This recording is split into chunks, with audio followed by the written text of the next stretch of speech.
En el día de hoy vamos a tratar un punto muy importante que es el diezmo. El diezmo es tan importante para todos aquellos pastores que viven del diezmo y que realmente no está en el Nuevo Testamento que indique que tenemos que dar diezmo. Bueno, vamos a ir al punto bíblicamente y no analógicamente. Quiero aclarar un punto muy importante que para las personas de buena fe esto lo tengan muy en cuenta, así no se sienten engañadas y esa fe que han tenido en Cristo, en Dios, siga siendo más fuerte cada día. Y recuerde que las opiniones personales extra Biblia no sirven de argumento. Todo tiene que estar basado bíblicamente. La palabra de Dios es verdad. Mucha gente le dice que el diezmo no es del Nuevo Testamento, sino de la ley. Y vemos que el diezmo fue antes de la ley. Anteriormente que se repartieran las tierras para después llegar a la tierra prometida y dar por herencia, guardando y reservando para la tribu de los levitas, una sola, para los sacerdotes. El diezmo es establecido para su pueblo, un pacto hecho con ellos. Antes de que hicieran el pacto, Dios con su pueblo, ya existían en el Oriente Lejano los diezmos, la Mesopotamia, Grecia, pero este diezmo no era establecido por Dios. Atento, el diezmo establecido de Dios fue con su pueblo elegido. Esos tipos de diezmos fueron por las guerras, por las ganancias para sus dioses, tributos, y pagaban con diezmos. Estas eran prácticas ancestrales, pagaban tributo con diezmos, había ofrendas y diezmos para los dioses y el diezmo del botín. Esto no tiene que ver con el Dios de la Biblia, sino algo pagano que se hacía. Era una práctica donde cuando había guerra, de toda la ganancia que tenían, eso se tenía que sacar un diezmo. Y todo esto nada tiene que ver con Dios. Nos vamos a Génesis 14, 20, y dice: bendito sea el diezmo altísimo que entregó tus enemigos en tu mano, y les dio Abraham los diezmos de todo. Esto se refiere donde Abraham, después de haber vencido a los 4 reyes que tenían preso a su sobrino Lot, Abraham, de camino de vuelta, se encuentra con Melquisedec. Entonces Abraham a Melquisedec le da el diezmo del botín de guerra. Este no es el diezmo que Dios establece con su pueblo. Ahora, si nos vamos a Hebreos 7, 4, dice: considerad pues cuán grande era este a quien aún Abraham el patriarca dio diezmos del botín. Está hablando diezmos del botín, no de dar diezmos que nosotros tengamos que dar diezmos. Otra parte de la Biblia donde le indican los pastores para sacarle el diezmo es en Génesis 28, del 20 al 22, que este es un voto pagano. Y esto no tiene nada que ver con que tengamos nosotros en el Nuevo Testamento que poner los diezmos. En este voto el personaje central es Jacob, y se los leo, miren lo que hace un voto, dice: e hizo Jacob voto diciendo: si fuere Dios conmigo y me guardare en este viaje en que voy, y que me diere pan para comer y vestido para vestir, y si volviere en paz a casa de mi padre, Jehová será mi Dios. Entonces está condicionándolo a Dios. Entonces, si de todo esto lo que pide, él se compromete y dice, y esta piedra que he puesto por señal será casa de Dios, y de todo lo que me dieres, el diezmo apartaré para ti. Es que si me va bien, te doy, si me va mal, no te doy. Si usted piensa un poco y ve esta situación que pasa, no tiene nada que ver con el diezmo que realmente nos piden en las iglesias, ¿verdad? No tiene nada que ver, no se compara. Ojo, entienda que esto es un voto que todavía no reconoce a Dios, ¿ok? Ahora vamos a ver cómo Dios a su pueblo elegido les dice acerca del diezmo. No es un diezmo de botín, no es un diezmo de voto, es totalmente diferente. Entonces él reparte a las 11 tribus y a ellos le dice, todos ustedes le van a dar el diezmo a estos.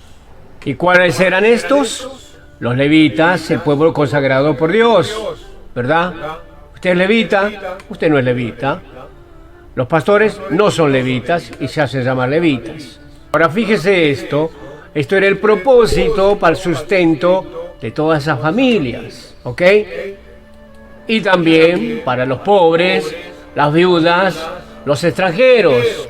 Hay que aceptar que este era para su pueblo exclusivo. Bueno, ahora otra forma de persuadir a la gente, los pastores que viven del diezmo, es en Malaquías 3:9. Y así les dicen, traedme los diezmos, o traigan los diezmos.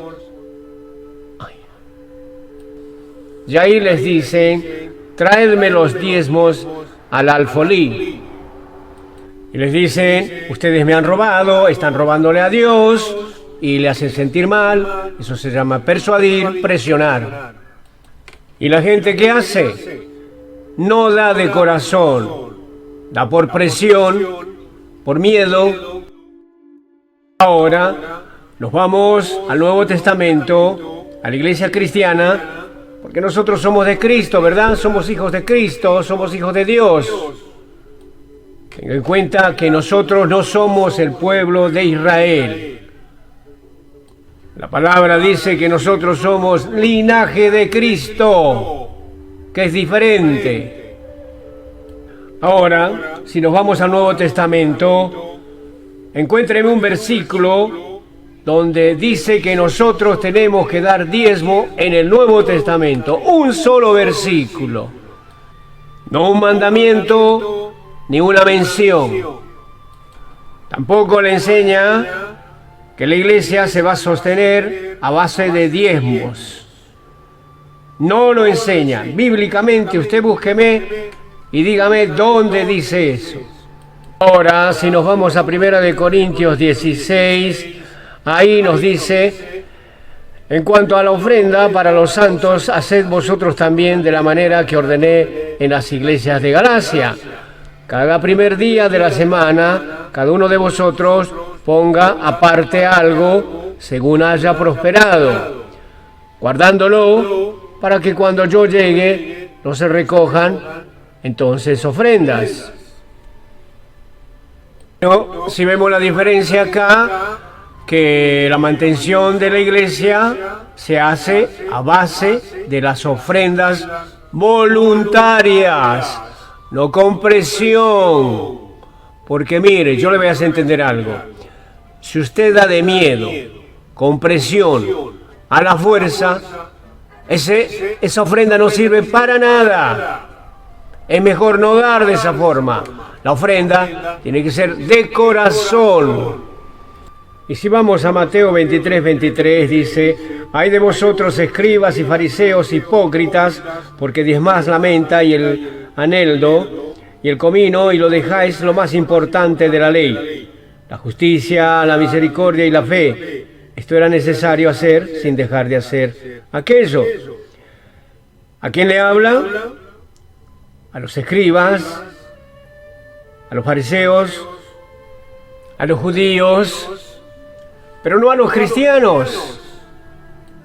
Y obviamente Los judíos sabían de lo que estaban hablando, porque ellos entendían la palabra.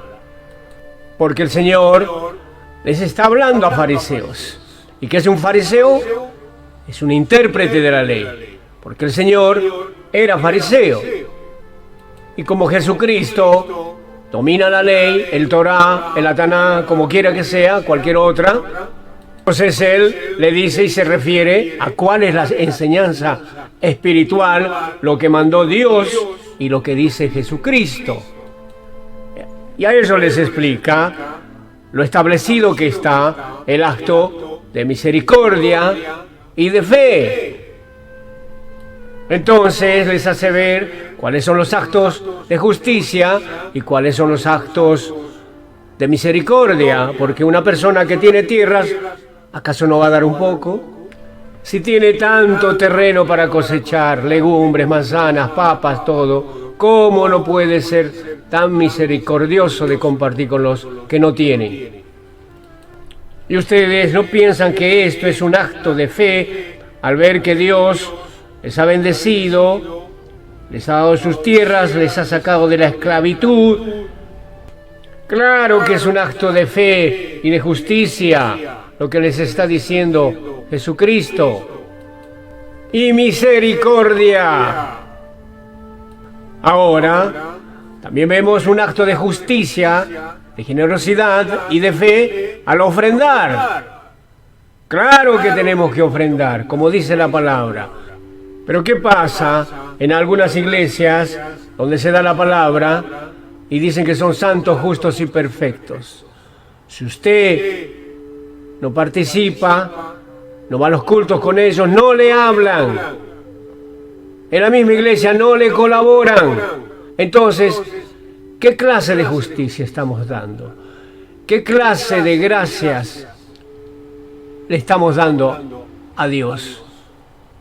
¿Qué clase de fe que tenemos?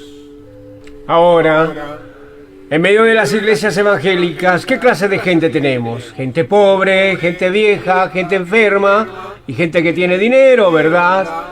Y no solamente les vamos a ver bien a todos los hermanos que ayudan, que dan el diezmo y les vamos a tener preferencia, como lo hacen en otras iglesias, sino que debemos ser colaboradores.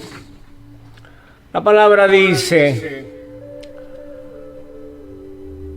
miren lo que dice en Gálatas 5:13, porque vosotros, hermanos, a libertad fuisteis llamados, solamente que no uséis la libertad como ocasión para la carne, sino servíos por amor los unos a los otros.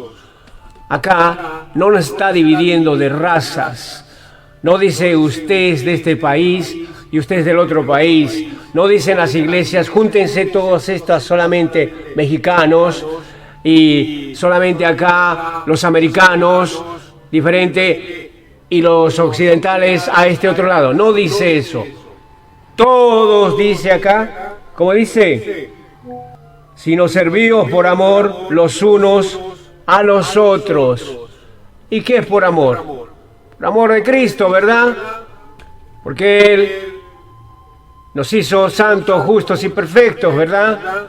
Perfecto, ¿qué significa? No que haga bien, ya le dije, sino de que estamos sin pecado. Y cuando Dios nos ve limpios. Eso quiere decir perfectos. Como dice en Hebreos, o 10:14, con una sola ofrenda hice perfectos a los santificados. Ahora, si nos vamos a ver una parábola, en la parábola del fariseo y el publicano. Pero primeramente vamos a entender qué es una parábola, ¿verdad? ¿Y qué significa la parábola del fariseo y del publicano? La historia del publicano y el fariseo es una parábola que usó Jesús para mostrarnos que Dios siempre está dispuesto a perdonar a quien se arrepiente, se humilla. Será ensalzado, explica Dios, ama tanto a las personas que siempre están dispuestas a perdonar y a quienes se arrepienten. ¿Y qué es el arrepentimiento? El arrepentimiento dijimos que es volver a Cristo. Y acá, en esta parábola, donde dice, ayuno 2 veces a la semana, doy diezmos de todo lo que gano, mas el publicano, estando lejos, no quería ni aún alzar los ojos al cielo, sino que se golpeaba el pecho diciendo, Dios, sé propicio a mí, pecador. Pero en realidad no se refiere al diezmo que tenemos que dar en las iglesias. Hermanos, pastores, amigos,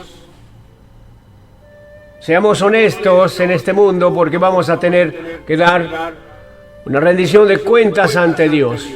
Usted puede disfrutar, usted puede convencer a la gente, puede presionar, pero esto lo va a pagar.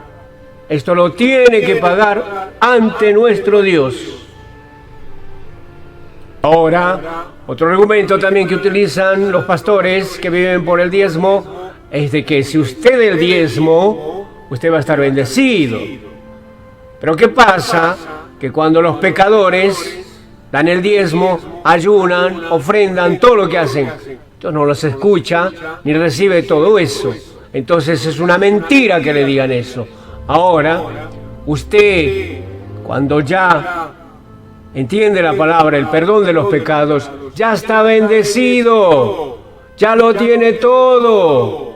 Solamente usted lo tiene que creer nada más, ya lo tenemos todo. Yo tuve encuentro con un pastor y le expliqué, por favor, que me explique dónde dice que tenemos que dar diezmos en el Nuevo Testamento. ¿Y sabe qué libro me citó? Hechos 2:45. Y vendían sus propiedades y sus bienes y los repartían todos según la necesidad de cada uno. Esto no habla del diezmo, habla de un acto de beneficencia. Entonces me dijo que no le reclame a él, sino que le reclame a sus superiores, como al decir, yo digo o explico lo que ellos me dicen, y se lava las manos de esa forma.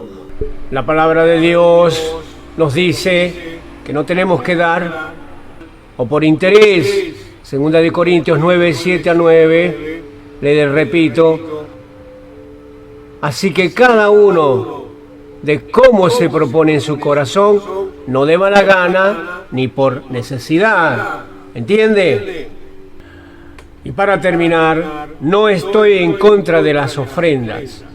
Estoy en contra del diezmo, que no tenemos que diezmar. Entonces, si alguna persona sabe que en la Biblia no hay diezmo y le pide diezmo, ¿qué está haciendo? Le está robando. Pero mire lo contrario. ¿Por qué Dios ama al dador alegre? Dios ama al dador alegre porque aquellos que sienten placer el dar muestran la gloriosa gracia de su Hijo. Su gracia abunda en nosotros al dar, porque en el acto de dar somos movidos hacia la imagen de Cristo. Pero que no le vengan con ese argumento de que es de usted la iglesia, es su iglesia, y usted no tiene los papeles legales. O que le digan si usted no va a diezmar o no va a ofrendar, usted va a estar maldecido. Tampoco. Les vuelvo a repetir, no tienen que presionarlo, no tiene que ser a la fuerza, de corazón para nuestro Dios, de corazón, no por emoción tampoco. Sienta usted, siente el corazón. Cuando usted, y generalmente todos somos tacaños, cuando Dios le toca el corazón a usted, ese dinero sale solo, sin contar la cantidad. Amén.